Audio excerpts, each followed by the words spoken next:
सभ्यता और संस्कृति की भूमि, छत्रपति वीर शिवाजी की, महाराणा प्रताप जी की भूमि, माहिल्याबाई झांसी की रानी की यह भूमि, जिसमें भारत के कई संत, साधु, तपस्वी, साधक, उपासकों का जन्म हुआ। और उस भूमि पर आज 25 दिसंबर को भारत माता की पूजन का दिवस, तुलसी पूजन दिवस मनाकर संपूर्ण क्षेत्र और देशवासी गौरवान्वित होते हैं। बोल भारत माता की। शिव तत्व है ये। शिव महापुराण की कथा, कल कथा में कहा था कि विश्वास का प्रसंग है, विश्वास की कथा। और पूरी कथा में केवल एक भरोसा, एक विश्वास, एक दृढ़ता। आप कितना विश्वास रखकर, कितना भरोसा रखकर, कितने विश्वास के साथ, कितने भरोसे के साथ, कितनी दृढ़ता के साथ आप इस पवित्र शिव महापुराण की कथा को अपने भीतर उतारते हो, यह आपके ऊपर निर्भर करता है। और कल कथा में कहा था, संसार वालों पर भरोसा करोगे तो हो सकता है टूट जाए। संसार वालों पर भरोसा करोगे तो हो सकता है कि टूट जाए, पर अगर मेरे बाबा देवाधिदेव महादेव पर भरोसा किया है तो वो जिंदगी में कभी टूटता नहीं है। वो भरोसा और बढ़ता चले ही जाता है, वो टूटता नहीं है।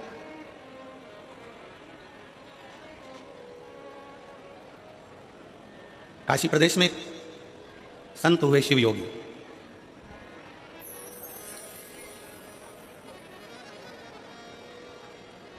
जो भगवान शंकर का भस्म से श्रृंगार करते थे और भस्म का श्रृंगार कर उस भस्म को अपने तन पर धारण करते थे।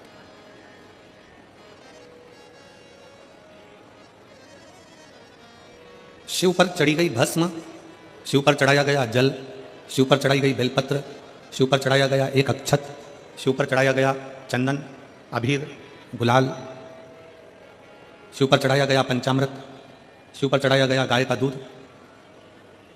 ये सभी जो भी सामग्री हम भगवान शंकर को समर्पित करते हैं, केवल शिव को समर्पित नहीं करी गई है। समर्पित करने के बहाने हमारे जैसे जीवों का जो संपूर्ण संसार सागर में ना जाने कितना झूठ, कितना कपट, कितना छल, कितनी बेईमानी, कितना पाप, कितना असत्य कहीं ना कहीं मनुष्य की देह से हो जाता है, उस देह से मुक्ति का एक बिंदु है।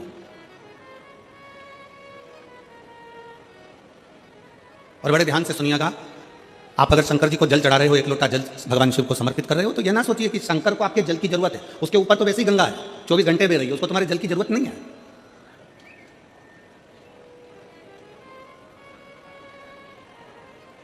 आप देवाधिदेव महादेव को अगर एक लोटा जल चढ़ा रहे हो तो यह विचार ना करिए कि शंकर को तुम्हारे जल की जरूरत है।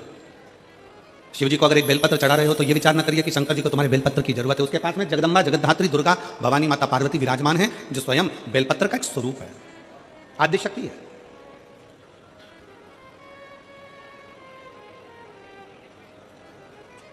भगवान शंकर को अगर दिया लगा रहे हो तो, दीपक जला रहे हो, दिया लगा रहे हो, तो यह ना सोचिए कि हम भगवान शंकर को दीप लगा रहे हैं। उसको तुम्हारे दीप की जरूरत नहीं है। उसके मस्तक पर चंदा विराजमान है, उसके मस्तक पर स्वयं चंद्रमा बैठा हुआ है। भगवान शंकर को तुमसे कुछ भी नहीं चाहिए, कुछ भी नहीं। आप अगर विचार करो कि मैं शंकर जी को जल चढ़ा रही हूं, शंकर जी को जल की जरूरत नहीं है। जो जल आप शंकर भगवान को चढ़ा रहे हो, शिव को तुम्हारे जल की जरूरत नहीं है। शंकर जी को जो जल चढ़ा रहे हो, वो जल की जरूरत तुमको है। जिस दिन तुम्हारा दुख का समय आएगा, तुम्हारा चढ़ाया गया एक लोटा तुम्हारे सामने आकर खड़ा होगा। जो तुमने भगवान को दिया है, जो तुमने भगवान को प्रदान किया है, जो तुमने भगवान को दिया है। एक चरित्र आता है, स्मरण में रहे आपके। एक राजा ने अपने नगर में सूचना कर दी कि मुझे नहीं मालूम कि मरने के बाद क्या होता है। एक राजा ने सूचना कर दी कि मुझे नहीं मालूम कि कब्र के अंदर होता क्या है। जब किसी व्यक्ति को दफना देते हैं, किसी व्यक्ति को भूमि की समाधि दे देते हैं, तो उसके साथ होता क्या है मुझको नहीं मालूम। राजा ने सूचना दी, अगर मेरे राज्य का कोई व्यक्ति कब्र के अंदर सोने के बाद मुझे बता दे कि कब्र के अंदर होता क्या है, मरने के बाद होता क्या है, तो मैं उसको मुंह मांगा धन दूंगा। अब सोचने वाला विषय है कि मरे कौन, बताने के लिए जो मर गया वाके बताए कौन। कोई हमसे पूछे कि गुरुजी तुमने कहीं स्वर्ग देखा है, तुमने कहीं नरक देखा है, तो शिव महापुराण की कथा कहती है कि जो चले जाता है वो आकर बताता नहीं है कि वो स्वर्ग में है कि नरक में है। पर इतना जरूर है कि अगर आप शिव महापुराण की कथा के अंदर बैठे हो, आप शंकर को एक लोटा जल चढ़ा रहे हो, आप पंचाक्षर मंत्र नमः शिवाय कर रहे हो, आप षडाक्षर मंत्र ओम नमः शिवाय कर रहे हो, आप राम नाम कृष्ण नाम शिव नाम जप रहे हो, श्री शिवाय नमस्तुभ्यम बोल रहे हो, आप देवी की आराधना कर रहे हो, आप शंकर की आराधना कर रहे हो, आप भूखे को भोजन करा रहे हो, आप प्यासे को पानी पिला रहे हो, किसी की शिक्षा की व्यवस्था कर रहे हो, किसी की औषधि की व्यवस्था कर रहे हो, तो समझ लेना कि आप स्वर्ग में निवास कर रहे हो, आप नरक में नहीं रह रहे। ये पृथ्वी ही स्वर्ग है, ये भूमंडल ही स्वर्ग है। अब राजा ने सूचना कर दी कि कोई मुझे बता दे कि कब्र के अंदर होता क्या है, मरने के बाद होता क्या, कोई मुझे सूचना दे होता क्या। अब दे सूचना कोई। एक सिर फिरा था,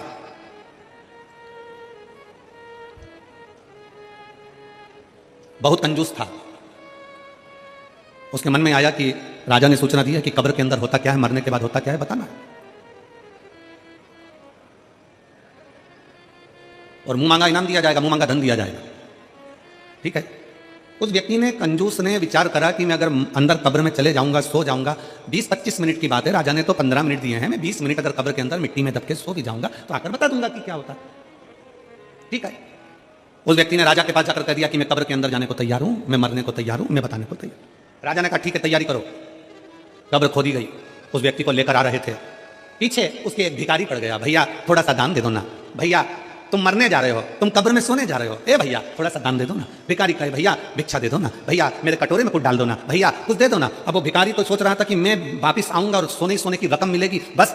अब ये भिखारी और वो कंजूस अलग, इसको क्या दूं। सामने पड़ा था कचरा, पत्तियों के थोड़े थोड़े जो सूखी पत्तियां पड़ी थी, वो पत्तियां उसने उठाई और उसके कटोरे में डाल दी भिखारी के, ले ये ले तेरे कटोरे में मैंने दे दिया दान, बस यहां से जा, चल जा यहां से। और कटोरे में वो सूखी पत्तियां, पेड़ की सूखी पत्तियां, कचरा उठाकर डाला। भिखारी कचरा लेकर चले गया। इस व्यक्ति के लिए कब्र खोदी गई, उसको अंदर सुलाया गया, उसमें मिट्टियां डाली गई, मिट्टियां डालकर पूरा की पूरा पैक करा गया। अब जितनी जितनी मिट्टी डलती जा रही थी, उतना उसका मन घबराते जा रहा था कि अब मरना निश्चित है, अब जीवित रहूंगा ही नहीं, तो बताऊंगा कैसे, धन किससे लूंगा, पैसा किससे लूंगा, मेरे तो प्राण ही चले गए। कोई बात नहीं, बस तो मैं जाऊंगा ये पक्का। 8 से 10 मिनट निकल गए, एक सांप उस कब्र के अंदर घुसने लगा। उसने मन में विचार करा कि अभी तो मैं बच भी जाता, पर अब तो पूरा ही मरा। सांप कब्र के अंदर आ रहा था और यह घबरा रहा था। इतने में इसने क्या देखा कि उस सांप को पेड़ के सूखे पत्तों ने रोक दिया। इसने देखा उस सांप को कचरे ने रोक दिया, पेड़ के सूखे पत्तों ने, कचरों ने उस सांप को रोका। सांप अंदर आने का प्रयास करता रहा, सूखे पत्ते उसको रोकते रहे, कचरा उसको रोकता रहा, सांप अंदर नहीं आया। आखिरी में पलट कर चले गया। 20 मिनट पूरे होने के बाद इसको कब्र से निकाला, राजा के दरबार में लाकर खड़ा करा। राजा ने पूछा बताओ कब्र में होता क्या है। उसने अपनी वाणी में कहा महाराज होता बस वही है कि जीते जी जिंदगी में आप जो दान करते हो वो मरने पर भी आपके सामने आकर खड़ा हो जाता है। जीते जी आपने जो भजन किया, जीते जी आपने जो कीर्तन किया, जीते जी आपने जो मंत्र जाप करा, जीते जी आपने जो नाम जाप करा, जीते जी आप शंकर की कथा सुन रहे हो, जीते जी आप एक लोटा जल चढ़ा रहे हो। फिर निवेदन है, शंकर को तुम्हारे एक लोटा जल की जरूरत नहीं है, शंकर को तुम्हारी बेलपत्र की जरूरत नहीं है, शंकर को तुम्हारे दीपक की जरूरत नहीं है। शंकर कहते हैं कि ये सब कुछ तुमने जल चढ़ाया तुम्हारे लिए, तुमने बेलपत्र चढ़ाई तुम्हारे लिए, तुमने दीप लगाया तुम्हारे लिए, ये सब कुछ तुम्हारा। तेरा तुझको क्या लागे प्रभु, क्या लागे, ये मेरा कुछ भी नहीं है, जो कुछ भी है सब तुम्हारा है। तुमने जो किसी को पानी पिलाया है, तुमने किसी को सत्संग कराया है, तुमने किसी को भोजन कराया है, तुमने दीप लगाया है, तुमने कहीं भगवान का नाम जाप किया है, ये सब कुछ तुम्हारा आएगा और तुम्हारे काम ही आएगा। एक लोटा जल सारी समस्या का हल। तुमने जो एक लोटा जल भगवान शंकर को समर्पित करा है, थोड़ा आवाज खींच रहा है, पकड़ रहा है, ढीले कम करो हल्का सा, और प्लेन करने का उसको सही तरीका पर। एक लोटा जल जो तुमने भगवान शंकर को समर्पित किया है, वो एक लोटा जल किसी दूसरे के लिए नहीं किया, तुमने अपने लिए किया। शंकर भगवान के पास में जो भस्म है, शिव जी के पास में जो बेलपत्र है, शिव जी के पास में जो चंदन है, शंकर जी के पास में जो बेलपत्र है, जल है, वो शिव का चढ़ाया गया एक एक सामग्री कोई साधारण नहीं होती, उसका बल बड़ा प्रबल होता है, बहुत प्रबल।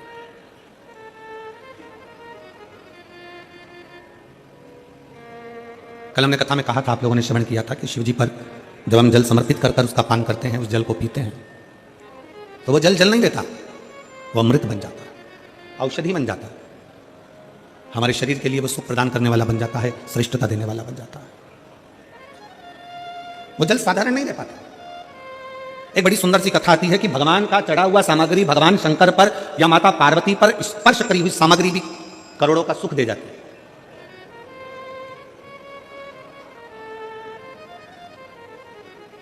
करोड़ों की संपदा दी जाती है। शिव योगी काशी प्रदेश में रहते हैं। काशी प्रदेश में रहते हुए शिव योगी का नियम था कि शंकर पर जो समर्पित करते हैं वो अपने तन पर धारण करें। शिव को अगर भस्म चढ़ाइए तो वो भस्म अपने तन पर धारण कर लेंगे। शंकर को अगर जल चढ़ाया गया है तो उस जल का आचमन कर लेंगे। शंकर भगवान को अगर बेलपत्र चढ़ाई गई है तो वो बेलपत्र भी अपने मस्तक पर रखकर उसका स्मरण करेंगे। शिव को अगर पुष्प चढ़ाया गया है तो वो पुष्प अपने कानों में लगा लेंगे। कभी कभी हम तो नहीं जानते, पर आप लोगों ने अगर स्मरण में हो तो हमने भी एक बार दर्शन किया है। आप लोग भी कभी शंकर भगवान के अगर फोटो को निकालोगे, गूगल पर सर्च करना शंकर जी के फोटो निकालना, बहुत सारे, तो उन फोटो में आप पाओगे, आप उन फोटो में दर्शन करोगे कि शंकर जी के कान में एक फूल, शिव जी के कान में कनेर का पुष्प खुशा रहता है। किस किसने देखा है?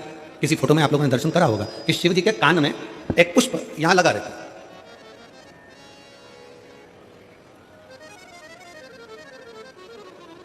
भगवान अगर श्रीनाथ जी का दर्शन करोगे, नाथ द्वारा में श्री जी बाबा का दर्शन करोगे, आपके नजदीक में रायपुर के पास में ही चंपारण है, चंपेश्वर महादेव वहां पर विराजमान है, और चंपारण में श्रीमद वल्लभाचार्य जी की बैठक जी है।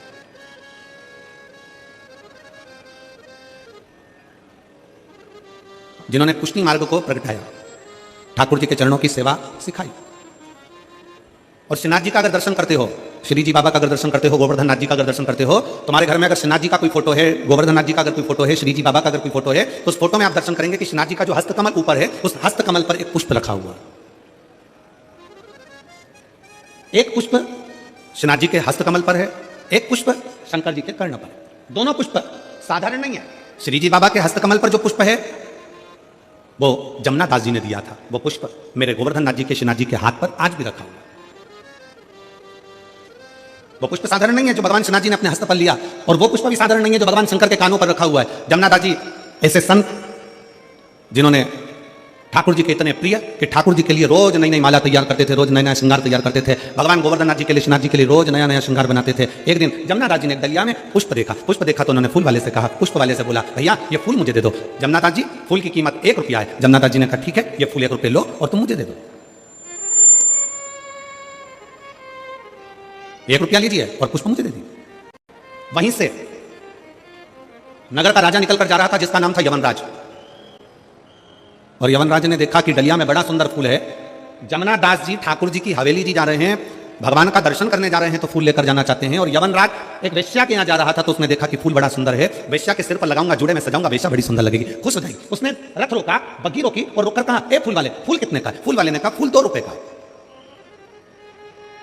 होता है, पैदल मूली लेने के लिए जाओगे, पैदल टमाटर लेने के लिए जाओगे, पैदल आलू लेने के लिए जाओगे, पैदल हरी मिर्ची लेने के लिए जाओगे, पैदल गोभी लेने के लिए जाओगे तो 5-10 रुपए किलो मिल जाएगी। 2 व्हीलर से जाओगे तो उसकी कीमत थोड़ी सी बढ़ जाएगी। 4 व्हीलर से जाओगे तो उसकी कीमत दुगनी हो जाएगी।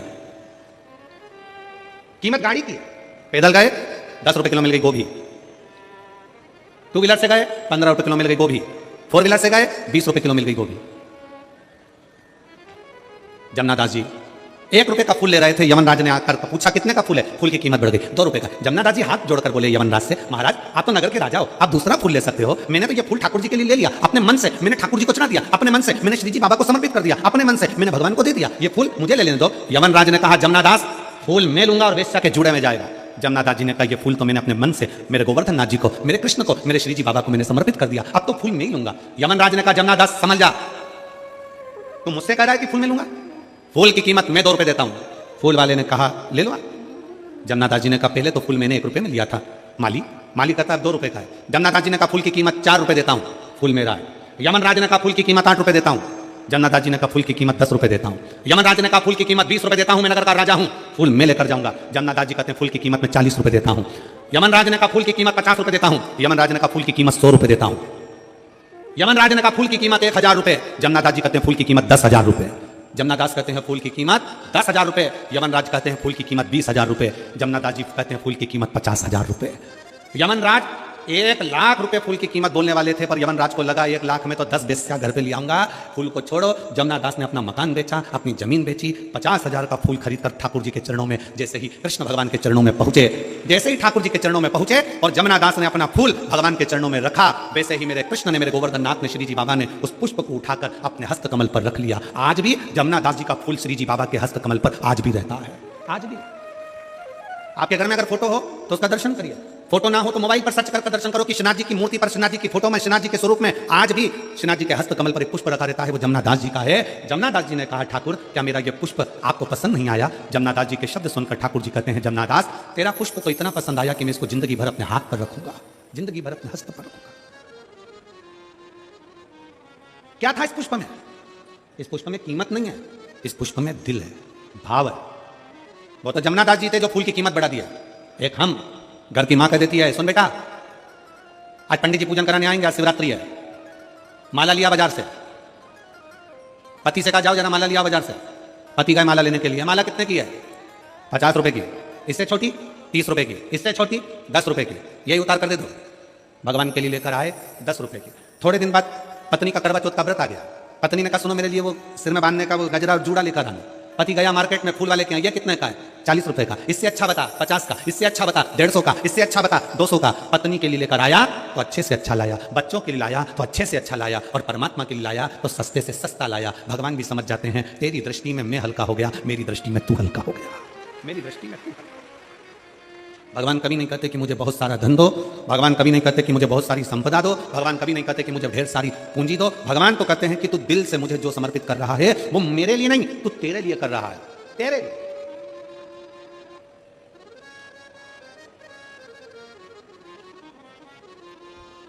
शिव योगी की कथा करें। काशी प्रदेश में रहने वाला वो शिव योगी भगवान शंकर की भक्ति में झूमता। शिव जी को भस्म का श्रृंगार करता, वो भस्म अपने तन पर धारण कर लेता। शंकर जी को बेलपत्र का श्रृंगार करता, बेलपत्र अपने तन पर धारण कर लेता। भगवान शंकर को जल समर्पित करता, वो जल का आचमन कर लेता। शिव योगी भगवान शंकर को जो समर्पित करता वो शिव का भाव से, भगवान शंकर का औषधि भाव से अपने ऊपर धारण कर लेता। भगवान का चढ़ा भगवान को समर्पित किया गया, कोई साधारण हो सकता है? हमने पहले भी एक बार कथा में कहा था, मेरी जीजियों से निवेदन है, मेरे जीजाओं से निवेदन है, मेरी बेटियों से बेटाओं से निवेदन है। कोई 500 रुपए की साड़ी लेकर आए, कोई 1000 रुपए की साड़ी लेकर आए, कोई 10,000 की साड़ी लेकर आए, तुम 200 रुपए की साड़ी लेकर आओ।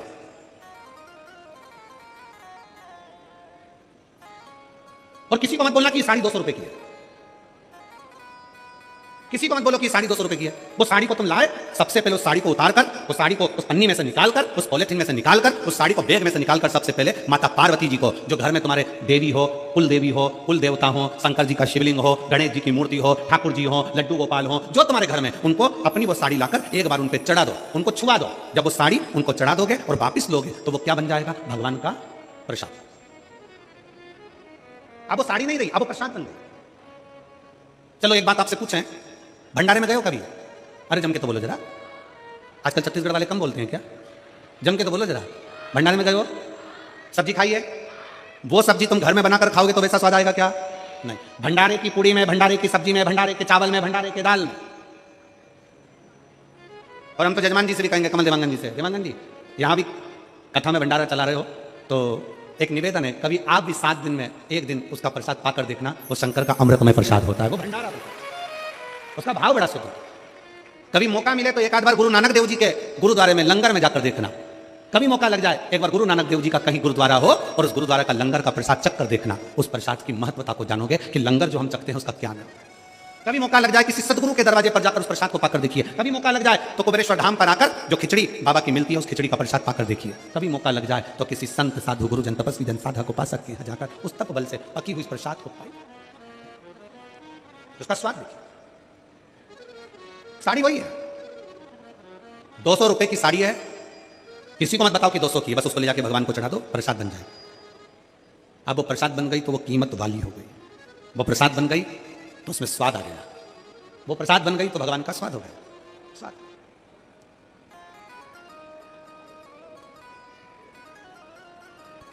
हम देवानंद जी हमारे लाडले की पूजन करते हैं, कल्लू जी की, और हमारे जो शंकर जी हैं और शालिग्राम जी हैं उनको हम आपके कक्ष में, हमारे बाजू में कक्ष में उनकी सेवा होती है।